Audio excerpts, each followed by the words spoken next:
السلام علیکم، کیسے ہیں آپ سب؟ خیریت سے ہیں؟ میں آج ڈپریشن اور انزائٹی کے بارے میں اپنا ایکسپیرینس آپ کے ساتھ شیئر کروں گا کہ کس طرح میں نے ڈپریشن اور انزائٹی سے اوور کم کیا۔ اس سے پہلے میں کچھ چیزیں ڈسکس کرنا چاہتا ہوں تاکہ میں آپ کو یہ سمجھا سکوں کہ اس کو میں نے کس طریقے سے انڈرسٹینڈ کیا۔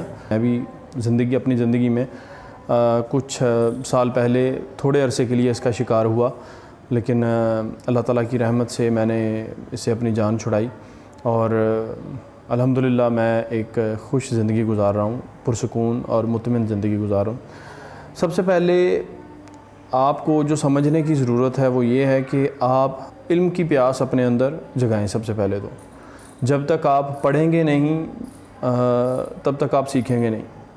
تو لٹریچر سے آپ کا لگاؤ ہونا چاہیے، کسی بھی قسم کا لٹریچر ہو سکتا ہے، وہ کچھ نہ کچھ آپ کو اس سے سیکھنے کو ملے گا۔ ہم جس دنیا میں رہتے ہیں سب سے پہلے آپ کو اس کے سسٹم کو سمجھنے کی ضرورت ہے، جو کہ آپ جانتے ہیں ایک کیپٹلسٹ سوسائٹی ہے، ایک ڈیموکریسی کے تحت چلنے والی زہر آلود یہ معاشرہ ہے جس میں ہم رہتے ہیں، جس میں میس پروڈکشن ہو رہی ہے ہر چیز کی، اور اسی طریقے سے وہ کنزیوم ہو رہی ہے، اور پھر اس چیز پر کمپنیز اپنا کروڑوں روپیہ، کروڑوں ڈالرز خرچ کرتی ہیں کہ عوام کے اندر نیڈ کو اسٹیبلش کس طرح سے کیا جائے۔ نیڈ اسٹیبلشمنٹ ایک بہت بڑا سبجیکٹ ہے جس پر بہت زیادہ ریسرچ کی جاتی ہے۔ بڑے بڑے انٹلیکچوئلز، بڑے بڑے ریسرچرز، اسکالرز اس چیز کے اوپر اپنا کام کرتے ہیں کہ عوام کے اندر فلاں چیز کی نیڈ کس طرح سے اسٹیبلش کی جائے۔ تو ہم سب ان چیزوں کو سمجھتے ہیں، ہم سب ان چیزوں کے بارے میں ایک اچھا آئیڈیا رکھتے ہیں کہ کسی بھی چیز کو بیچنے کے لیے سب سے پہلے اس کی ضرورت بنانی پڑتی ہے۔ لیکن اگر ہم پیچھے چلے جائیں، اگر آپ تاریخ کو پڑھیں گے، اگر آپ انڈسٹریلائزیشن سے پہلے کے دور کو دیکھیں تو زندگی بڑی پرسکون تھی، لوگوں کے پاس کچھ زیادہ کرنے کو نہیں تھا جتنا ہمارے پاس آج ہے، ادھورا میں اس کو کہتا ہوں۔ تب لوگ اپنی زندگی بڑی پرسکون گزارتے تھے، لوگ خوش تھے، دنگا فساد اتنا زیادہ نہیں تھا، معاشرہ پرامن تھا۔ جب کاروبار کو انسان پر ترجیح مل گئی تب سوسائٹی کا سارا نقشہ بدل گیا، تب لٹریچر بدل دیا گیا، تب اخلاقیات میں تبدیلی کر دی گئی، جہاں پہ انسان کو یہ سکھایا جاتا تھا کہ آپ خدمت خلق کریں، اپنی ذات پر دوسروں کو ترجیح دیں، اپنے ہمسائے کا خیال رکھیں، کسی انسان کو دکھ تکلیف میں دیکھیں تو کوشش کریں کہ آپ زیادہ سے زیادہ اس کے کام آئیں۔ وہاں پر ہمیں یہ سکھایا گیا کہ آپ نے سروائیو کرنا۔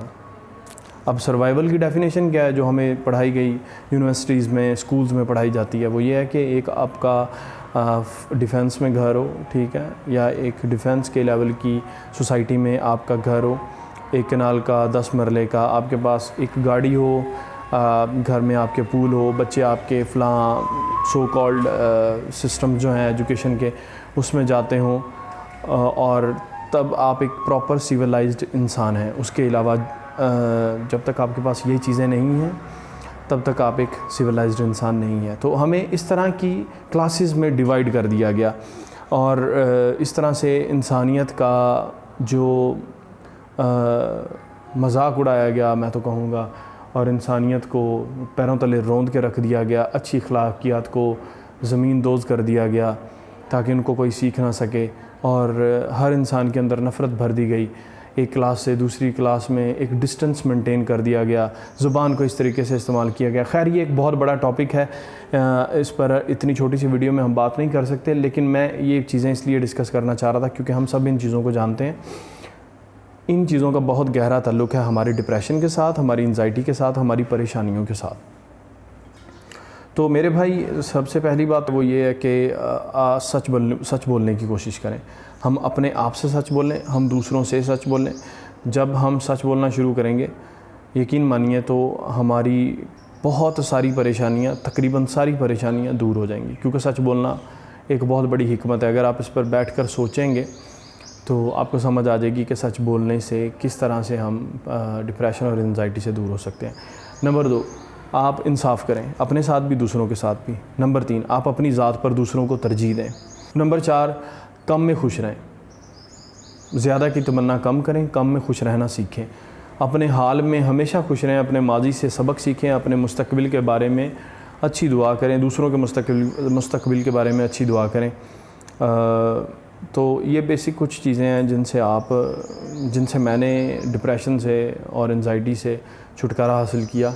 جیسا کہ میں نے آپ کو کہا کہ آپ لٹریچر کو اسٹڈی کریں, اس میں ہمارا اردو لٹریچر بھی ہے. آپ باقی زبانوں میں بھی بڑا کمال لٹریچر جو ہے وہ ملتا ہے, جو انسان کی شخصیت کو شیپ کرتا ہے, آپ کی پرسنالٹی کو جگاتا ہے, آپ کی پرسنالٹی کو میں ایک نئی روح پھونکتا ہے, جس سے آپ معاشرے میں ایک اچھے انسان بن کر ابھرتے ہیں اور باقیوں کو بھی آپ وہی خوشبو عطا کرتے ہیں جو خوشبو آپ کو ان کتابوں سے عطا ہوتی ہے.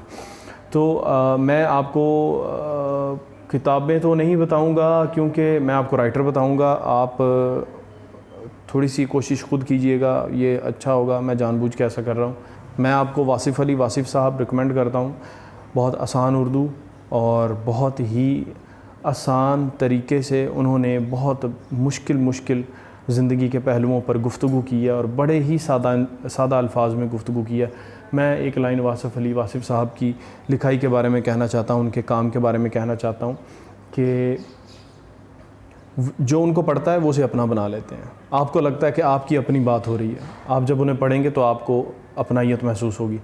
تو مجھے کمنٹس میں بتائیے گا کون سی کتاب آپ کو اچھی لگی اور کون سی بات کتاب میں اچھی لگی. انشاءاللہ اگلی ویڈیو میں ملاقات ہوگی. تب تک اپنا خیال رکھیے. اللہ نگہبان.